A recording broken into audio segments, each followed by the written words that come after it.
Assalamualaikum warahmatullahi wabarakatuh dan selamat pagi. Waalaikumsalam warahmatullahi wabarakatuh. Sebelumnya saya mau tanya, bagaimana kabarnya Kak? Alhamdulillah baik Kak. Nah, di sini sendiri atau mungkin ada rekomendasi dari teman? Saya dikasih tahu teman saya, makanya saya bisa bersedia ketemu Bapak. Jadi sebelum kita masuk dalam proses konseling, nah terlebih kita berkenalan dulu karena pepatah mengatakan tak kenal maka tak sayang, bagi saya tak kenal maka tak kenal. Oke, perkenalannya dimulai dari saya. Perkenalkan, nama saya Muhammad Arif selaku konselor yang akan memimpin proses konseling pada hari ini. Boleh nama Bapak? Perkenalkan, nama saya Widya, saya mahasiswa. Kak Widya ya. Nah, Kak Widya ini aktivitasnya sehari-hari? Saya mahasiswa, jadi aktivitas saya masih belajar. Kak Widya ini di semester berapa sekarang? Saya sudah di semester 3 sekarang. Kak Widya ini asalnya dari mana? Kalau asal saya dari Tauna, dari Una. Berarti di kampus ini ngekos ya? Kak Widya ini sudah pernah mengikuti proses konseling atau mengikuti proses berikan bimbingan ini? Belum pernah, ini baru pertama kali. Pertama kali ya. Berarti perdana ya? Iya betul. Kak Widya tahu apa itu bimbingan konseling atau bimbingan proses konseling? Tidak, mungkin boleh dijelaskan. Nah, saya jelaskan sedikit ya. Proses bimbingan yang konseling adalah proses pemberian bantuan dari konselor ke individu untuk menyelesaikan sebuah masalah. Nah, dalam proses ini nanti kami ada beberapa asas yang digunakan. Nah, sebelum itu saya mau tanya dulu ke Kak Widya, apakah Kak Widya setuju kita melakukan proses konseling ini selama waktu 45 menit? Setuju. Guys, sudah saya dulu sebelum masuk ke proses konselingnya. Nah, di sini saya mempunyai 3 asas. Yang pertama, asas kesukarelaan, di mana Kak Widya itu secara sukarela menceritakan masalah yang Kak Widya rasakan tanpa ada paksaan dari pihak manapun. Nah, asas yang kedua itu asas keterbukaan, di mana Kak Widya itu secara terbuka menceritakan seluruh masalah Kak Widya tanpa ada ditutupi lagi. Dan yang ketiga itu asas kerahasiaan, di mana asas kerahasiaan ini, masalah yang Kak Widya ceritakan itu tidak akan keluar kemana-mana, hanya sampai pada proses konseling kali ini saja, hanya sampai pada tempat ini saja, tidak akan keluar ke pihak manapun. Sampai sini dia paham. Kita lanjut. Nah, sekarang saya persilakan untuk Kak Widya menceritakan masalah yang Kak Widya rasakan. Jadi begini, saya belakangan sering mengalami rasa ketidakpercayaan diri. Saya merasa tertinggal jauh sama teman-teman saya. Saya merasa kurang menghargai diri saya. Saya juga tidak percaya diri untuk menunjukkan bakat dan kemampuan saya. Menurutku, saya kurang dalam mencintai diriku sendiri. Jadi selama ini saya merasa tertinggal. Saya selalu merasa rendah diri juga. Dan itu sangat mengganggu sebenarnya, karena saya tidak bisa berkembang akibat saya tidak percaya dengan kemampuan diriku sendiri. Saya tidak mencintai juga diriku sendiri. Terus kalau dalam pasangan juga saya merasa tidak pantas buat saya merasa tidak pantas buat mendapatkan cinta begitu. Maksudnya saya kayak merasa kurang cukup untuk orang lain. Saya juga tidak percaya diri, selalu kayaknya saya tidak bisa seperti dia, saya tidak mampu seperti dia. Padahal kalau dipikir-pikir sebenarnya itu gampang saja, cuma terlalu saya sering merasa tidak deh, saya kurang percaya diri, saya susah buat seperti dia. Kewidya ini di sini Kewidya ini ada saya rasa kurang percaya diri terhadap diri percaya ketidakpercayaan diri itu dalam dunia Kewidya itu dan relationship itu sudah lama muncul atau mungkin baru-baru ini. Saya merasa seperti ini sudah melalui 1 tahun kan, 1 tahun belakangan ini. Faktor apa yang membuat Kewidya sampai Kewidya itu merasa tidak percaya diri dan insecure terhadap diri Kewidya? Mungkin pernah ada teman yang katain Kewidya, mungkin ada insiden apa lah yang terjadi? Iya kak, kalau saya rasa itu dimulai dari ketika saya maju di depan, terus saya melakukan kesalahan seperti saya presentasi di kelas, terus saya melakukan sedikit kesalahan, teman-teman saya itu langsung ketawa, dan itu yang membuat saya kayaknya saya tidak bisa deh, saya tidak pantas, saya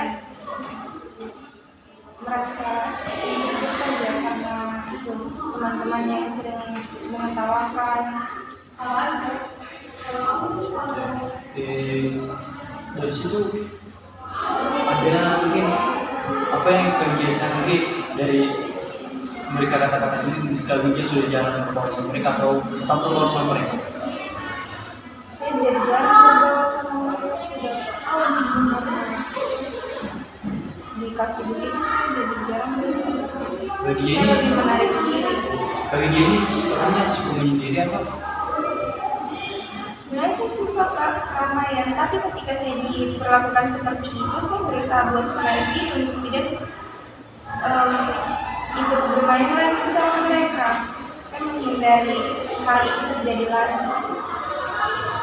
Nah, dari sini mungkin ada sudah pernah tips yang Kewidya lakukan untuk meminimalisir hal itu terjadi. Mungkin ada satu kayak Kewidya lakukan, mungkin saya melakukan ini sudah tidak punya tips yang Kewidya lakukan, mungkin ada kayak seperti caranya Kewidya untuk meminimalisir hal itu terjadi. Sudah pernah lakukan? Saya lebih sering membaca buku sih Kak, untuk memperbaiki diri, untuk tidak berhenti merasa seperti itu lagi. Berarti Kewidya untuk meminimalisir hal tersebut Kewidya lebih suka membaca buku. Iya, betul. Berarti Kewidya lebih suka diri lagi. Iya. Ada mungkin hal lain yang Kewidya lakukan untuk meminimalisir hal tersebut?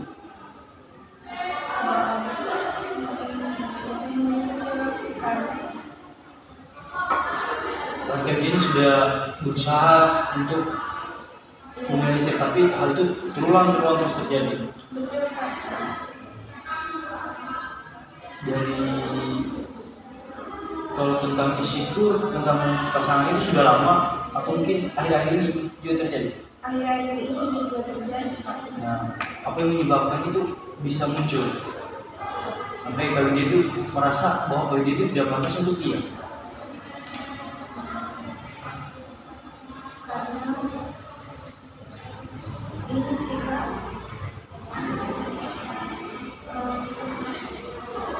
saya merasa tidak percaya diri itu ketika dia ini Kak memilih buat dekat dengan cewek lain padahal sebelumnya dekat dengan saya. Nah, jadi dari hal itu apa yang Kewidya lakukan lagi? Tadi Kak, saya mulai belajar gitu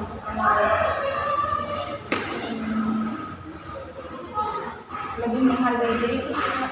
mulai belajar untuk menghargai diriku sendiri dan percaya diri. Boleh saya kasih tips sedikit buat Kewidya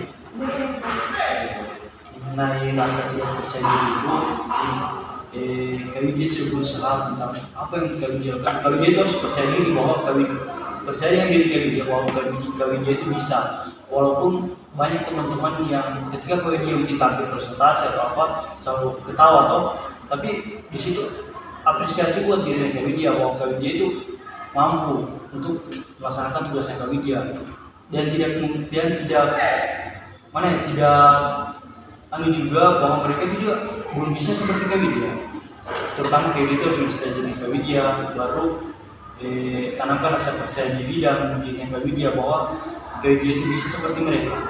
Dan karena orang itu berbeda-beda, baru dimana kayak struktur yang pasangan Kak Widya itu mana ya, coba selalu gimana ya, ketika dia Kak Widya bilang tadi tuh dia itu lebih cewek lain, terutama dekat dengan Kak Widya pertama, tapi dia lebih milih yang satu ini. Coba Kak Widya itu bikin diri tetap baik sama dia, jangan jahat sama dia walaupun dia itu mungkin dengan Kak Widya, tapi tetap baik sama dia, tetap tunjukkan yang terbaik. Dan juga mungkin satu juga untuk mengurangi ketidakpercayaan, mungkin kayak mungkin ada keterpercayaan diri, mungkin lebih rasa bosan, atau mungkin cuma jadi cobalah olahraga, atau mungkin cari hiburan semana, pilih buat menenangkan diri kan. Makanya yang intinya itu pada dia menanamkan rasa percaya diri bahwa dia itu bisa seperti mereka. Jangan hilangkan itu rasa insecure, jangan pernah takut salah, jangan pernah takut salah gitu, jangan pernah takut salah, karena banyak orang belajar dari sebuah kesalahan menjadi lebih baik lagi ke depannya. Jangan anggap kesalahan itu muncul untuk menindas dia, tapi kesalahan muncul untuk memperbaiki ke depannya lagi. Dan jangan pernah malu. Malulah ketika kamu berbuat salah dalam artian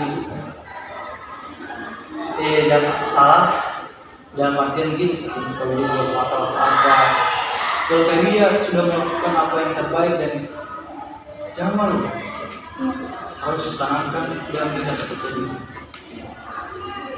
Oke, dari sini dari dia.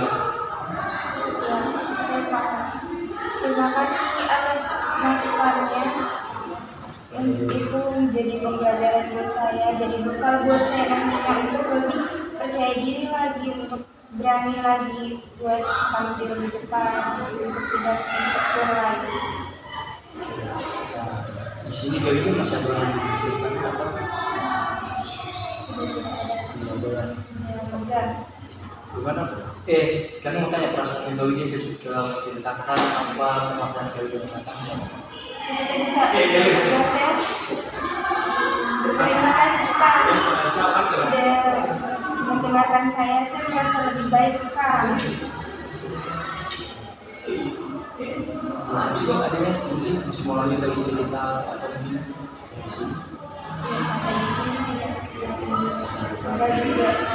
Terima kasih Kak Widya yang sudah datang kemari sama dekat kami. Dan jika nanti Kak Widya ingin bercerita kembali kepada kami siap untuk membantu Kak Widya. Kami silakan datang. Iya Kak. Karena waktu juga sudah mau habis, saya tutup proses konseling pada hari ini. Saya ucapkan terima kasih banyak. Sebelum itu saya berdoa supaya proses konseling ini semoga bermanfaat. Terima